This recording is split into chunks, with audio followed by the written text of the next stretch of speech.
Môre almal, baie welkom by Perth Afrikaanse Kerk se erediens hier in Clarkson. Dis lekker om julle almal hier vandag te sien, oud en jonk. Ons is bly dat julle almal hier is en ons sien uit daarna om saam met julle hierdie tyd deur te bring.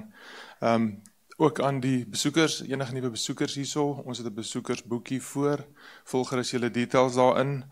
Ons stuur weekliks nuusbriewe uit met allerlei aktiwiteite. Ons het Bybelstudies en ook dan aanlyn digitale media wat ons die YouTube kanale ook het, so julle kan ons daar ook volg. En dan ook as daar enige moeders is met jong kinders, ons het 'n moederskamer hier agter, julle kan dit gebruik as julle die nood het daarvoor ook. Verjaarsdag, ek sien nie vir Magda vandag hier nie, hulle het seker 'n bietjie weggegaan. Magda Elmke, sy het gister verjaar, ons wens haar baie geluk. En dan Dominee Pieter het ook hierdie week verjaar. Jan het vir Dominee Pieter geluk gewens in sy afwesigheid. Net weer vir Dominee Pieter sê baie geluk met Dominee se verjaarsdag. Ons hoop jy's lekker bederf daarso. Onder voorbidding, ons hou nog steeds aanbid vir ons lidmate wat sukkel met hulle gesondheid. Ons dink aan Chris Jacobs, Tannie Liz en Jan Neveling. En dan ook Sari Steenkamp wat tans in die hospitaal is vir verdere toetse. Dit gaan nie goed met haar gesondheid nie. En ons het ook verneem dat Annetjie van Staden het ook nou onlangs siek geword, so kom hulle ook nie in die kerk is nie. Ek dink Wynand en Annetjie is by die huis. Paar belangrike datums, julle sal sien op die kalender, ons het 'n aanlyn kalender ook, daar word dit aangeteken, Saterdag die 29ste is daar die vroue kaartjie maak aksie, ons vra dat julle gerus met die dames, Tersha, Brentja en Marianne sal skakel omtrent bietjie meer inligting daarso, en saam met hulle daar sal inskakel. Soos ek voorheen genoem het, ons het aanlyn Bybelstudies, seniors donderdagoggend, elke tweede donderdagoggend, en dan die woensdag aanlyn Bybelstudie ook, elke tweede woensdag, en dan die jongmens aanlyn Bybelstudie ook elke tweede maandag. Julle kan daar met Francine kontak. Daar sê dit is.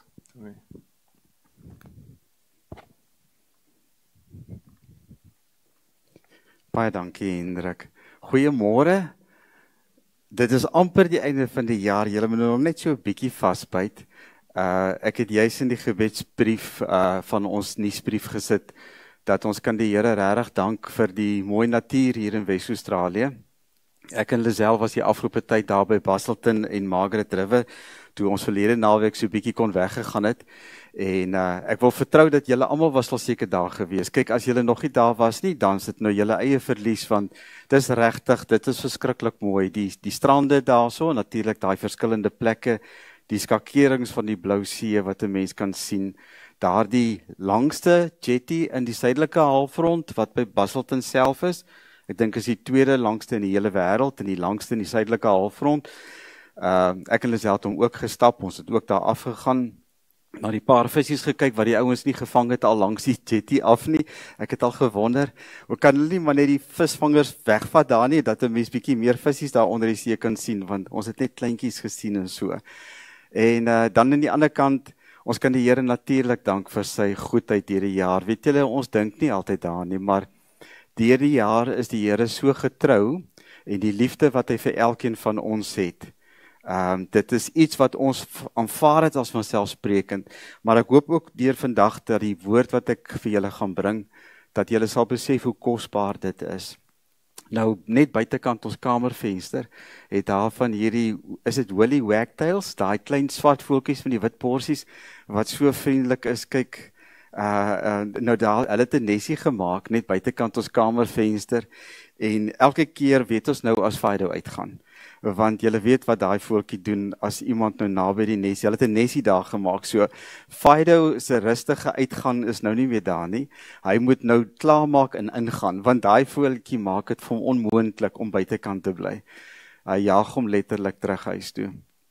Maar ek hoop en vertrou, julle gaan ook vir oggend se diens ervaring met die Here hê. Ek weet dat dit is hy wat tot julle hart wil spreek en dat julle dit ook so sal beleef. Terwyl ons so sit, het ek gedink, ons sing as 'n toewydingslied vir oggend, en dis belangrik, 'n gebed om vir die Here te sê, Here, hier is my lewe, ek wil dit vandag vir u gee. Kom ons sit net so, dan sing ons dit saam.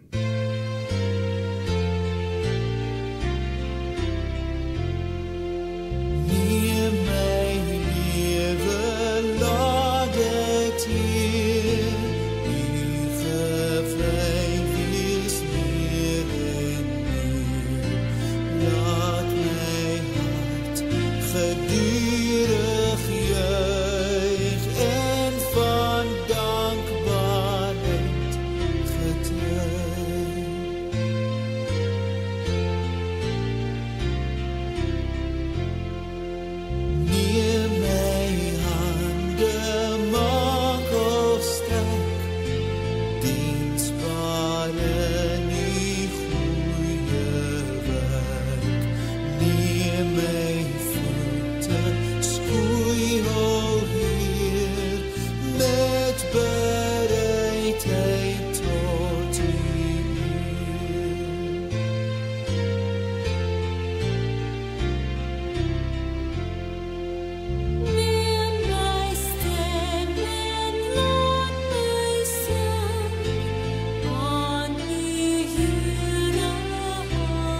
Ek wil vanoggend weer vir julle die hele fotum lees soos wat ons dit vind in Handelinge 2 van die vroeë Christelike kerk. Here, ons is die gemeente, en U is ons almal een, en gedring deur U liefde het ons alle mense lief. Ons vind ons vreugde daarin om hier vir U saam te aanbid, getrou vir mekaar om te gee en in eenvoud vir U te lewe. Here, verheerlik U self in en deur ons, sodat verlorenes gered en gebrokenes heel kan word. U voeg hulle by en saam beywer ons vir U koninkryk. Amen. Geliefdes, weet dat die Here vir julle lief is. Ek wil hê julle moet dit hoor, dat ek dit vir julle sê, en dan wil ek hê julle moet verstaan dat hy sê vir ons, en dit is waarmee ons begin, sy genade en sy vrede is vir jou. Kom ons staan en dan loof ons die Here met 2 liedere. Die eerste lied gaan oor die liefde van God en dan die ander lied wat daarop volg van hoe groot is die Here.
Heer my God, as ek in eerbied wonder en al U werke elke dag aanskou, die son en maan, die aarde, sterre, wolke, hoe U dit elke dag so onderhou.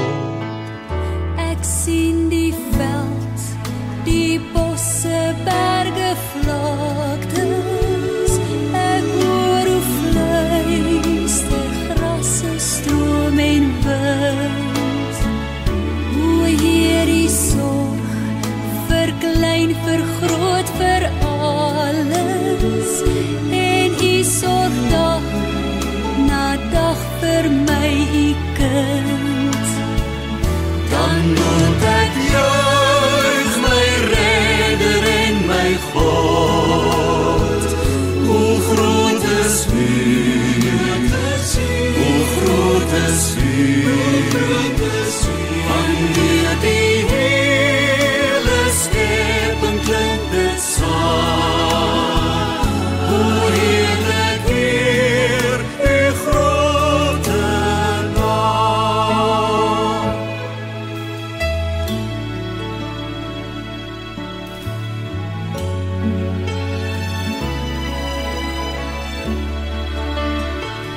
U seun word mens in ons gebroke wêreld, kom vestig hy sy koningsheerskappy. Hy maak weer heel wat sonde hier gebreek het. Hy bring weer hoop en redding ook vir my. Hy maak ons deel van al die grootse werke. Hy laat ons bid, hier dat die ryk mag kom. En kom hy weer in heerlikheid op wolke, maak hy volkomen met hy eiendom. Dan moet ek juig my redder en my God. Hoe groot is U, hoe groot is U, wanneer die hele skepping klink dit saam. O heerlik Heer, U grote naam. Dan moet ek juig my redder en my God. Hoe groot is U,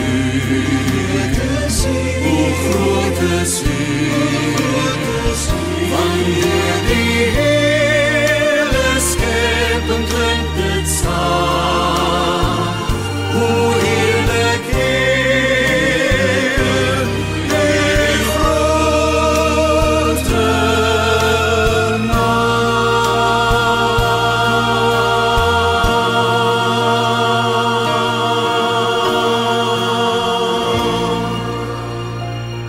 As jy julle kan maar sit.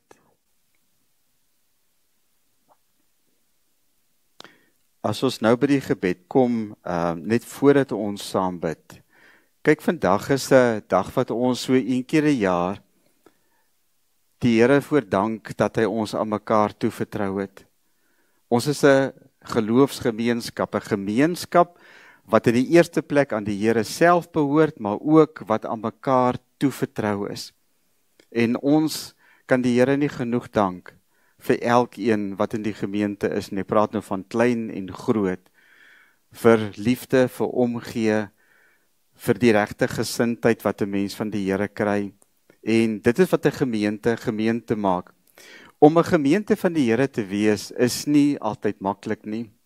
Mens kan maar net Paulus se briewe lees wat hy aan die gemeentes in Korinte veral geskryf het. Korinte het veral deurgeloop, maar ook in Romeine, Efesiërs, lees ons dat dit is omdat ons maar mense is. Is dit nie altyd maklik om uiteindelik ook altyd daai harmonie en eenheid, maar die feit is net, die Here is die een en bly die een in wie deur ons saam is. En hy leer vir ons om uiteindelik dit wat oënskynlik hierdie hindernisse is, te oorkom en deur dit te breek en meer te word wie hy is. Die Here is goed en hy is groot in sy genade en daarvoor kan ons hom dank. So vandag se erkenning is in die eerste plek om vir almal van julle te sê, dankie dat jy hier is. Dankie ook vir die wat nie vandag by die diens is nie, maar deel is van die geloofsgemeenskap. Ons dank die Here vir elkeen. En ons wil regtig die Here vertrou dat elkeen, en dit is daai dinge van die sirkel van genade, sal beleef dat hy en sy geliefdes volkome vergewe is, dat hulle waardig kind van die Here is, en dat hulle vir ewig met die Here self versoen is. Dis die belangrikste wat jy moet besef in jou lewe hier en nou. Maar die Here het iets baie belangriks op sy hart wat hy met ons moet deel. En dit is iets wat ek my hele lewe mee worstel. En ek moet sê, dit begin nou eers vir my soort van, ek begin nou beter verstaan wat die Here daarmee bedoel. Maar ek wil ook vertrou dat dit is 'n boodskap wat tot jou eie hart gaan spreek en wat vir jou nooit weer dieselfde gaan laat dink oor hierdie hele saak van wat 'n erkenning en beloning ek uiteindelik in hierdie lewe waardig is as 'n kind van die Here nie. Maar soos ons sit, wil ek graag hê ons moet eerstens net wie Onse Vader saam sing. En ek sal vir julle sê waarom. Want uiteindelik die gesindheid waarmee elkeen van ons nou na die woord van die Here gaan luister, sal bepaal of ons dit reg gaan verstaan. En daarom, dis nie net ek alleen wat gaan bid nie. Ek sal in die einde van die Onse Vader, sal ek vir 'n kort gebed voortgaan. Maar ek wil hê ons almal saam moet nou bid soos die Here Jesus ons geleer het.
Onse Vader,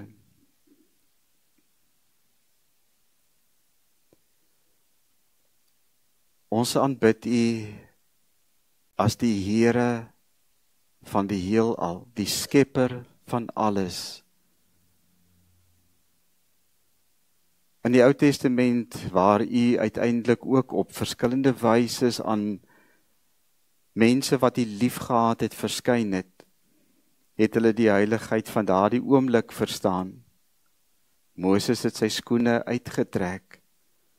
Baie ander het neergebuig, selfs voor die grond neergeval.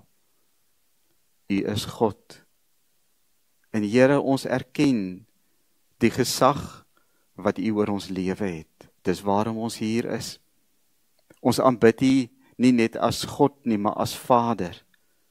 As die een wat ons meer lief het, is wat ons kan verstaan of begryp, die een wat ons eerste lief gehad het. Maar Here, ons het U woord so nodig. Ons het dit nodig dat U vir ons sal leer van die lewe. Veral sal leer oor hoe om te dink, hoe om te voel, want dit is daardie twee dinge wat ons lewe die meeste bepaal. Here Jesus, in die kort tyd wat U op aarde met U disippels hierdie woord van die Vader aan ons bekend gemaak het, het U soveel dinge geleer, maar dit wat ons vanoggend gaan lees, is 'n ontstellende gedeelte vir ons as mense, want dit klink so asof dit nie sin maak nie, maar juis dit is wat dit belangrik maak dat ons dit sal reg verstaan. Asseblief, Here, deur die Heilige Gees, soos U beloof het, kom leer en onderrig ons in die waarheid. In Jesus naam, amen.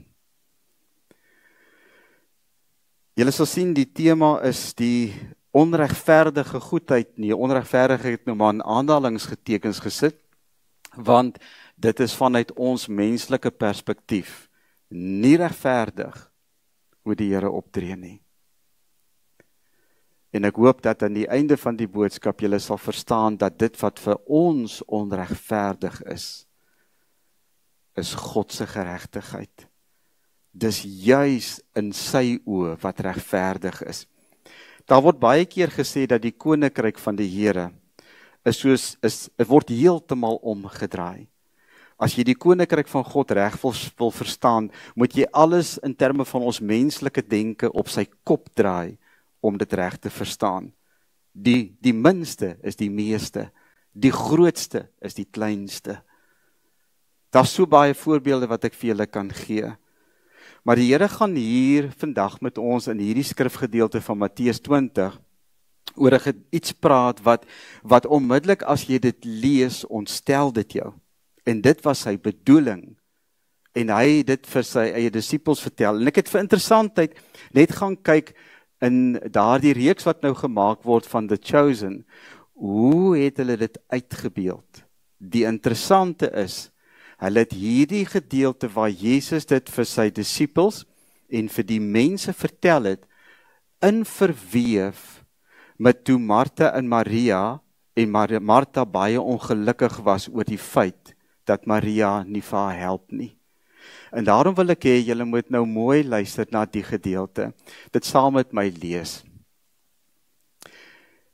Met die koninkryk van die hemel gaan dit soos met 'n eienaar van 'n wingerd wat vroeg in die môre uitgegaan het om arbeiders vir die wingerd te huur. Nadat hy met die arbeiders ooreengekom het om hulle die gewone dagloon te betaal, stuur hy hulle om in sy wingerd te gaan werk. Teen 9 uur het hy is hy weer uit en sien ander werkloos op die mark rondstaan.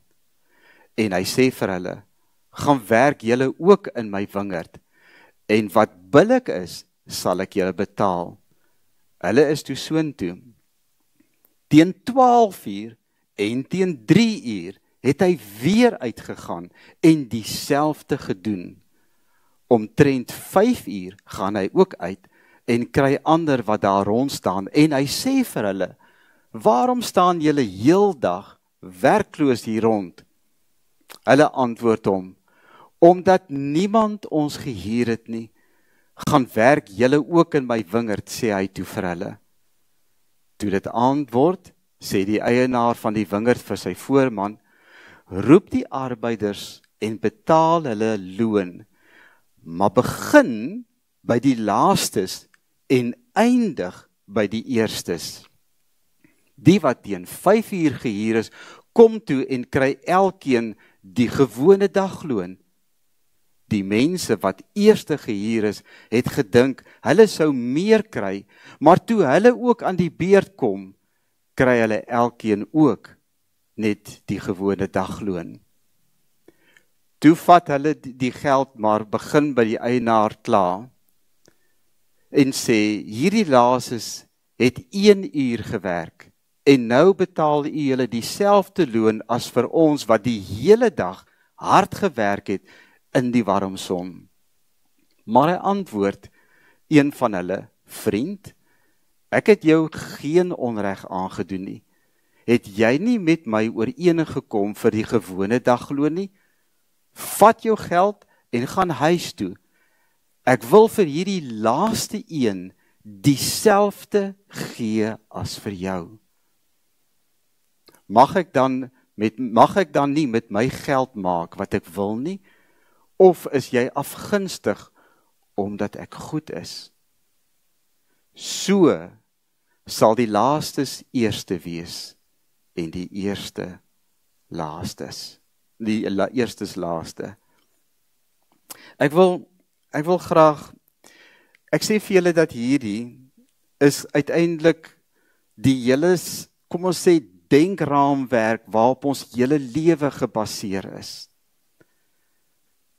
En dit is dat geregtigheid en wat regverdig is, beteken jy kry in die lewe wat jy verdien.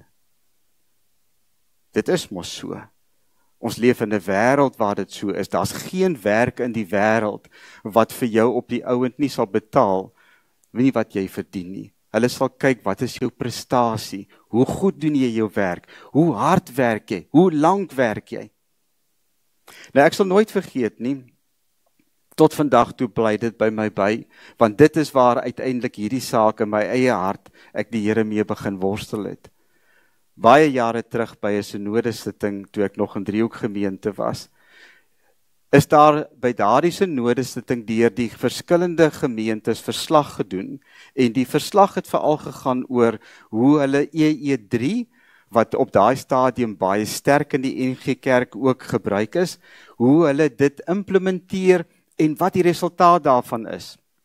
So wat gebeur het is dat vir 'n groot gedeelte van die oggendsynode, oggendgedeelte van die synode, want dit is ons die hele dag, het die een gemeente na die ander gemeente daar by 'n mikrofoon gaan staan en vertel van hoeveel mense het hulle nou met evangelisasie bereik.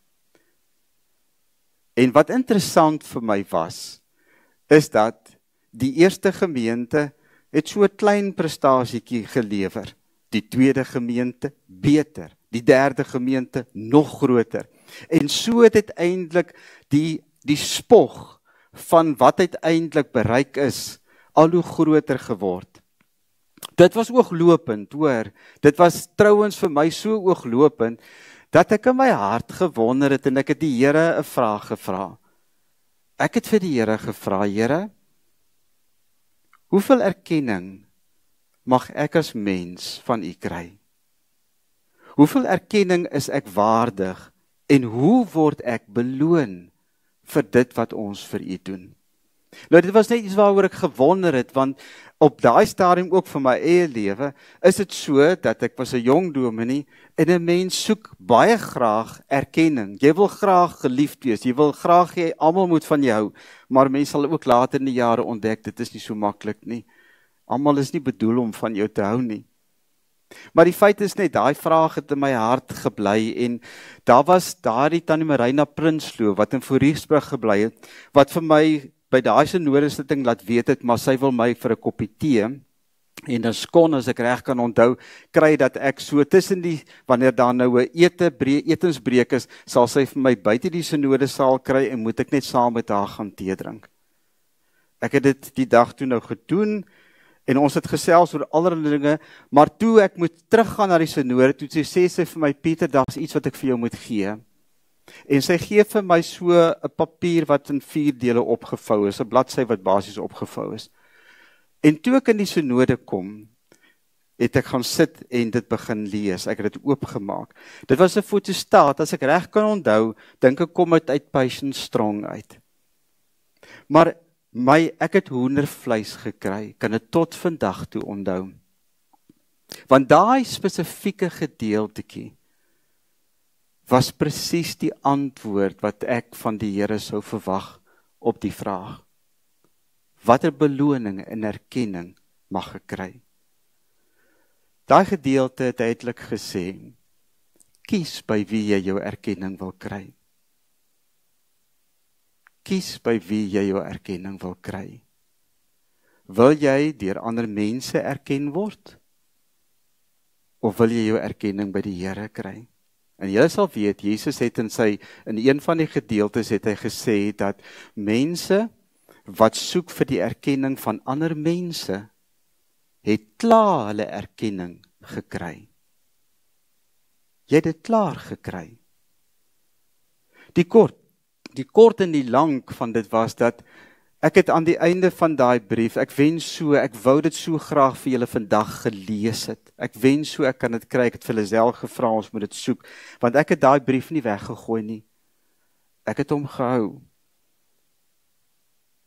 Maar ek het nie tot bekering gekom in terme van dit nie, want deur die jare soos wat ek gewerk het in Kingfisher, in die gemeente Kingfisher en Helplift, het ek nog steeds die erkenning van mense gesoek. Dood eenvoudig, omdat ek gevoel het, dis uiteindelik wat vir my daarom beter sal laat voel oor myself. Wat vir my laat sal voel, dat wat ek doen ook al dit ook enigstens die moeite werd is, want jy smag daarna, jy smag na daai erkenning. Almal van ons. Dit is so erg, nee, dat julle sal self weet, dit is waarom Facebook so gewild is. Want dit gaan oor die erkenning van elke like of 'n hartjie wat jy kry vir wat jy post. Jy soek die erkenning. Maar onthou nou, hou nou net in gedagte waarmee ek nou begin het. By wie wil jy jou erkenning kry? Daai gedeelte in daai briefie het afgesluit. Ek wil hê jy moet jou erkenning by my kry. Dis wat die Here vir my gesê het. Dit beteken dat al sou niemand raak sien of weet wat jy doen vir my nie, ek sien dit raak. In hierdie gedeelte wat ons gelees het, gaan dit ook oor werkers wat in die wingerd werk vir die Here. En uiteindelik ook erkenning en beloning verwag. Afhangende natuurlik van die verskillende tye wat hulle gewerk het. Nou net voordat ek moet vir julle die storie oorvertel, dat julle baie mooi verstaan wat hier gebeur. Jesus sê, 'n eienaar van 'n wingerd. Met ander woorde, hy is die eienaar van hierdie wingerd. Hy gaan om werkers te kry om in sy wingerd te kom werk. Maar dit is baie duidelik dat vir die eienaar van hierdie wingerd gaan dit nie so seer oor die wingerd nie, en dit gaan nie oor die werk wat gedoen moet word nie. Dit gaan vir hierdie eienaar oor mense wat werkloos is. En weet julle wat is die ding wat ons moet snap? Almal is werkloos in die storie. Almal is werkloos. Almal het die behoefte aan 'n dagloon. 'n Dagloon is dit 'n denarius wat daai tyd gebruik is, dis die woorde wat Jesus gebruik het, wat 'n dagloon is wat presies net genoeg sou wees vir daardie spesifieke dag om vir homself en sy gesin te versorg, of vir haarself en haar gesin te versorg. Ek weet nie of dit vroulike werkers ook ingesluit het nie. Maar die feit is dat almal is werkloos. Die behoefte van die eienaar, die goedheid van die eienaar, is dat hy vir almal wat werkloos is, werk wil gee. Dis waarom hy die eerste keer uitgaan en sê, en hy sien mense, en hy sê, gaan werk in my wingerd, dis teen 6:00. Hou nou gedagte die tye, 6:00 die oggend, ons baie vroeg, son het net opgekom, gaan werk in my wingerd, en hulle is weg, hulle gaan werk. Teen 9:00 gaan hy weer uit, hy kry nog mense, maar die interessante, nou wil ek julle moet ook oplet, die interessante is hier, dat vir die eerste sê hy, ek sal vir julle 'n dagloon betaal. Die wat hy vanaf 9:00 roep, sê hy die volgende, ek sal vir jou gee wat billik is. 12:00 roep hy nog. 3:00 roep hy nog. En het julle opgelet om aspris te wees. 5:00, 'n uur voor die dag sou sluit. 5:00 roep hy nog om te gaan werk. 6:00 vra hy vir sy voorman, laat almal wat nou in my wingerd kom werk het, voor my staan. En wat ek wil hê jy moet doen is, begin by die laastes en betaal hulle 'n dagloon. Nou julle kan net indink. Julle kan julleself net indink. Dink jouself in die posisie. Hier staan jy in 'n ry en jy het van die oggend 6:00 af al gewerk. Daar aan die ander kant staan iemand wat maar 'n uur gewerk het. Die son was nie eers meer so warm gewees nie. Die voorman gee vir hom 'n dagloon. OK, dis OK, dan gaan ek mos nou, en dit is inderdaad wat hulle gedink het, dan behoort ek mos nou meer te kry. Die wat 3 uur begin het, dit is nou met ander woorde darm so 3 ure se werk, maar hulle kry ook 'n dagloon. Die wat 12 uur, ook 'n dagloon. Die wat 9 uur die oggend, ook 'n dagloon. En nou ek, ook net 'n dagloon? Onregverdig. En daarom, menslik gesproke, kom daar in die hart van hierdie eerste werkers, hierdie kla op om te sê, maar dis nie regverdig nie. En die eienaar sê, maar luister, ek het met jou ooreengekom vir 'n dagloon. Onthou julle dat die gelykenis sê spesifiek het hy vir die eerstes gesê 'n dagloon. Vir almal daarna, ek sal vir julle gee wat billik is. Hy het ontvang presies wat hy aangebied is. Net soos die laaste ene ook presies ontvang is wat vir hom aangebied is. Maar wat julle moet raak sien, is die hart van die eienaar. Ek het vir julle gesê, het gaan nie vir hom oor die wingerd nie. Dit gaan nie vir hom oor die hoeveelheid werk. Dit gaan nie vir hom oor hoe lank jy gewerk het nie. Dit gaan daaroor dat hy vir jou 100% gee wat jy nodig het.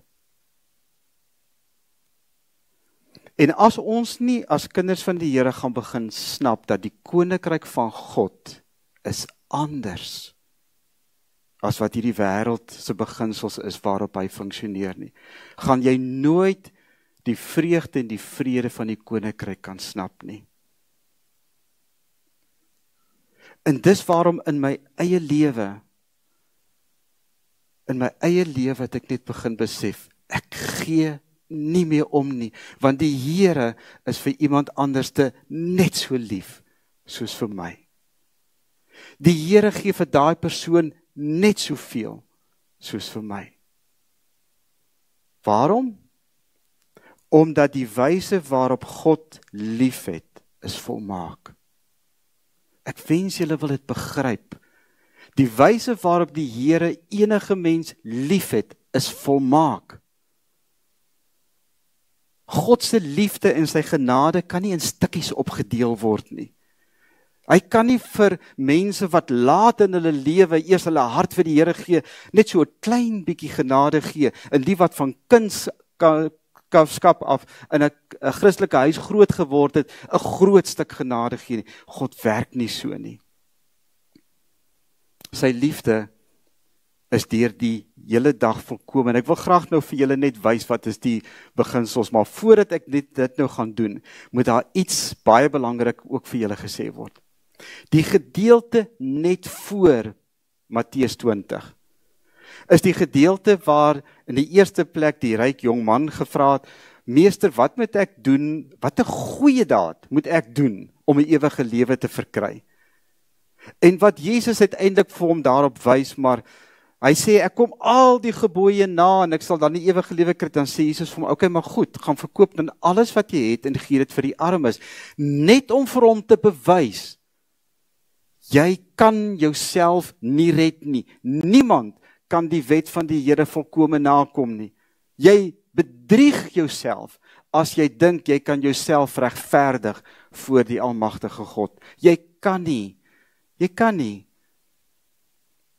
En dis waarom die jong man weggedraai het, baie bedroef. Maar die disipels sien dit toe en sê, maar Here, wie kan dan gered word? En Jesus maak toe die opmerking om te sê, ek sê vir julle, as 'n mens baie geld het, verwys na die jong man, sal dit moeilik wees om in die koninkryk van die Here in te gaan, maar nie onmoontlik nie. Gaan moeilik wees, maar nie onmoontlik nie.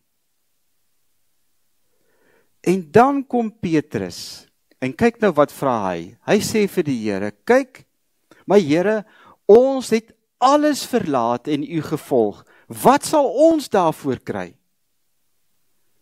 Jesus antwoord vir hulle, dit verseker ek julle, wanneer alles nuut gemaak word, as die seun van die mens op sy koninklike troon sit, sal ook julle wat my nou gevolg het, op 12 trone sit en oor die 12 stamme van Israel regeer.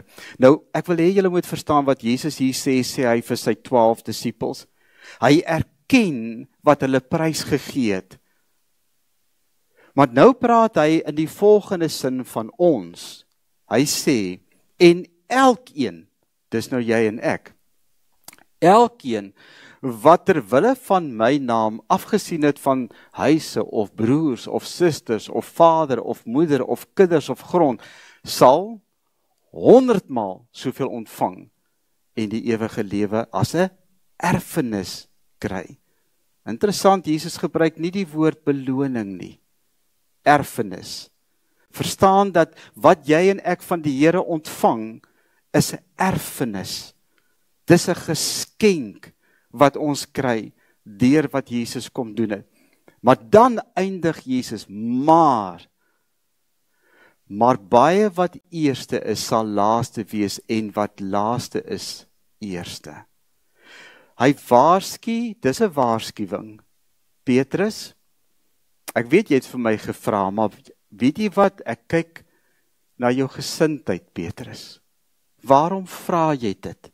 Wat is die motivering agter dit? Hoekom vra jy, wat is jou beloning? Ek sê vir jou, jy gaan 'n erfenis kry, maar ek waarsku vir jou, baie wat eerste is, en dis interessante, hier sê Jesus, die wat eerste is, sal laaste wees. Dis die waarskuwingsgedeelte. Besop as jou gesindheid verkeerd is, wie hoogmoedig is, sal verneder word. En dan kom ons nou by hierdie gedeelte van die gelykenis van die werkers in die wingerd. En die eerste ding wat ek wil hê julle moet net vasmaak, hierdie onregverdige goedheid van God, verstaan, dit is vir almal, nie net vir jou nie. Dit is vir die hele dag. En dit's opreg. Die Here eer nie net uiteindelik een persoon naas baie ander nie. Die uitnodiging om in die wingerd te werk, die begeerte om in die wingerd te werk, is by die eienaar so groot, dat hy elke oomblik van die dag uitgaan om te kyk wie hy kan kry wat werkloos is. Nou, streng gesproke gaan dit hier oor die feit dat ons verlore is. Die Here wil nie hê ons moet verlore wees nie. Ons moet deel wees van sy koninkryk, en in sy koninkryk gee hy ons volledig sy genade, en dis die tweede punt. Hierdie onregverdige goedheid wat die Here het vir almal, is vrygewig en absoluut gelyk. Absoluut gelyk. Dink daaraan. Niemand gaan by die Here meer kry as by iemand anders nie. Dis koninkryk. Maar vir Petrus was daar die waarskuwing. Petrus, onthou, wie eerste is in sy eie denke, sy gesindheid sal laaste wees. Nou by die gedeelte net aan die einde, hierdie twee gedeeltes waar Jesus dit eers sê eerste en dan die wat laaste is sal weer eerste wees, kom dan by so sal die laaste eerste wees.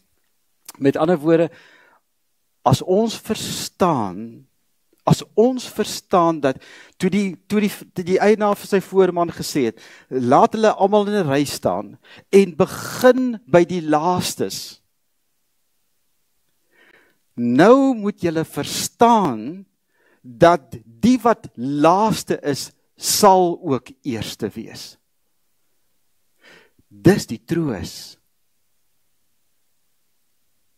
Toe daardie man aan die kruis langs Jesus gesê het, Here, dink aan my wanneer u in u koninkryk kom. Dit was op die 5de 6de uur net voor die dagloon sou sluit, wat hy sy hart vir die Here gegee het. En wat het Jesus vir hom gesê? Voorwaar, ek sê vir jou, vandag sal jy saam met my in die paradys wees. Voorwaar, ek sê vir jou, gaan werk in my wingerd. Ek sal jou gee wat billik is. En wat is billik? Die volmaakte liefde van God. Die volmaakte en volkome vergifnis. Die feit dat hy jou sy kind maak en dat hy jou in sy arms neem en vir jou sal altyd wil vashou. En dis waarom ek vandag, waarom ek verstaan, was niks wat ek hoef te bewys nie. Dit het my baie jare gevat om by hierdie punt te kom in my lewe. Ons almal soek erkenning, ons almal soek beloning. Ek gee nie meer om nie. Ek sê dit reguit vir julle, ek gee nie meer om nie. Want die Here is die enigste by wie ek erkenning wil kry.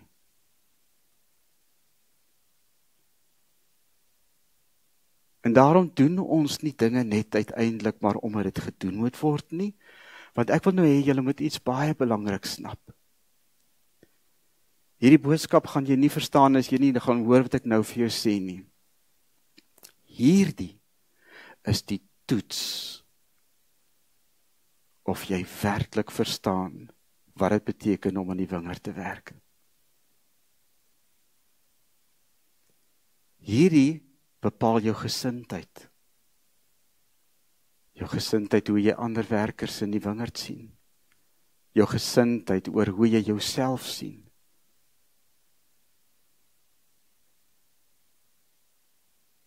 Die Here het ons almal lief.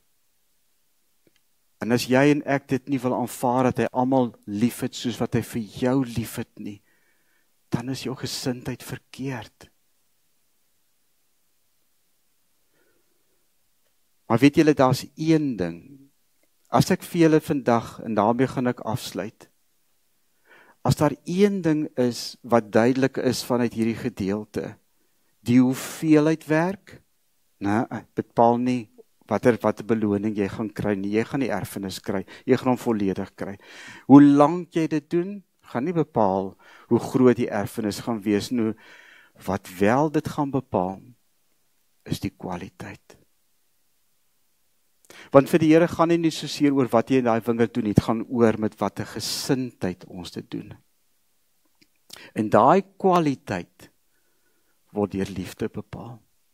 Paulus het gesê, al sou ek al hierdie dinge doen wat in die wingerd noodsaaklik is, geloof en spreek en baie mooi duidelik die woord verkondig en selfs my liggaam op 'n altaar verbrand tot as wat die ultimate is. Hy sê al sou ek selfs al daai dinge doen, maar ek het nie lief nie, beteken ek niks.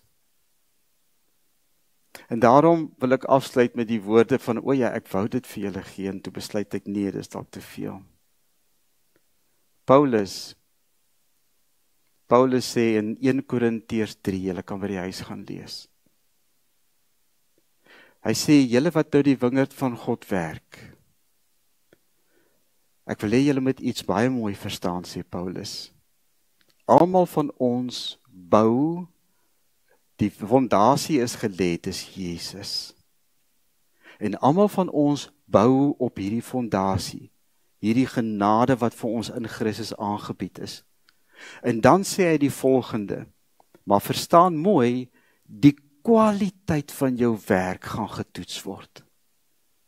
Party bou met stoppels, strooihalms, maar as die oordeel van die vuur kom, sal dit bewys of jy met goud en edelstene gebou het en nie met strooihalms nie. En waarna Paulus verwys, is hierdie gesindheid.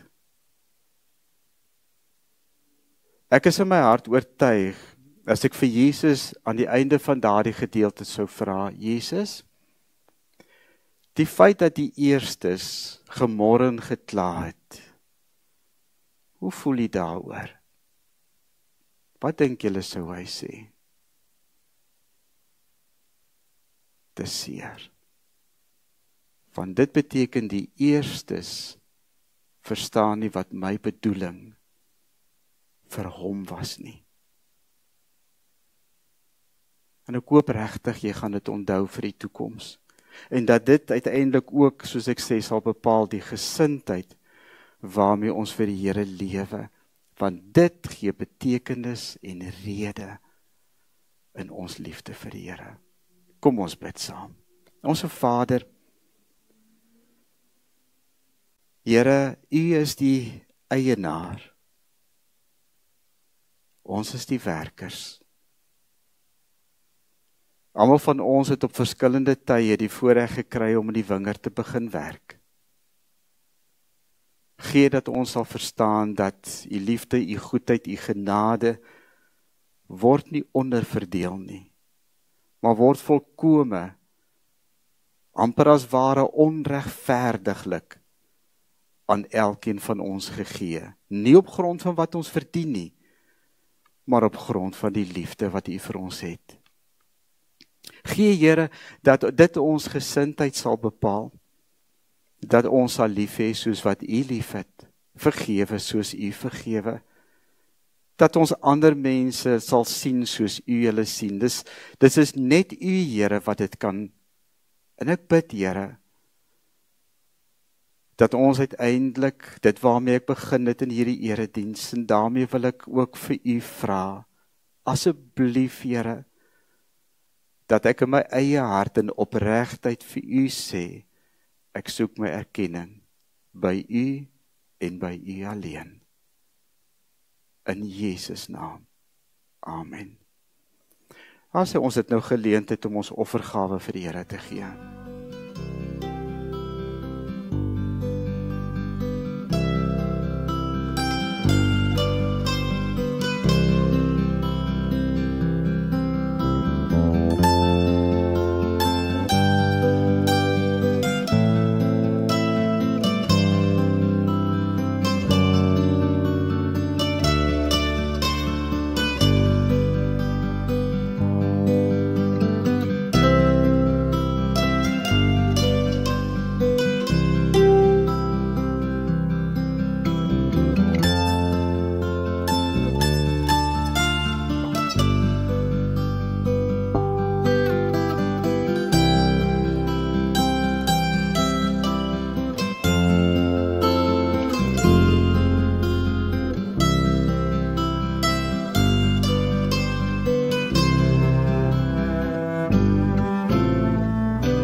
Onse Vader, wat ons het, is geleen. Wie ons is genade. Ons eer U, Here, verheerlik U self in en deur ons. Amen. Dankie julle. Ons gaan hem afsluit met 'n baie bekende lied, en dit is U goedheid, Heer, kan ons nie pyl nie. En ek hoop julle gaan nou die diepte van die Here se goedheid nooit weer vergeet nie. Kom ons staan en dan sing ons hierdie lied saam.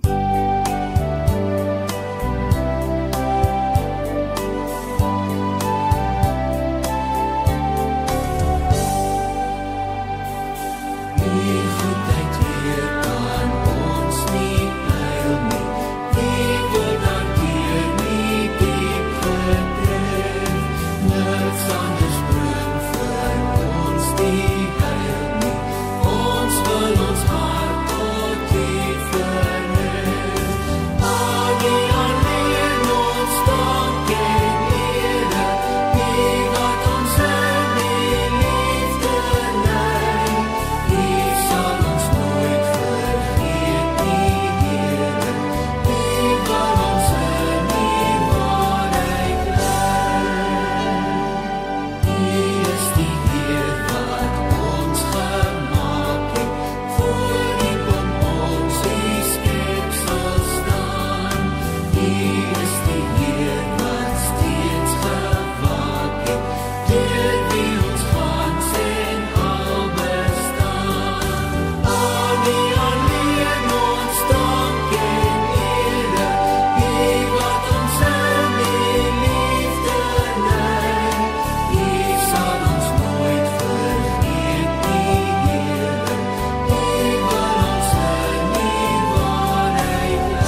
weet dat die genade van ons Here Jesus Christus en die liefde van God ons Vader en die gemeenskap van die Heilige Gees met julle is en met julle bly, waar julle ook al gaan.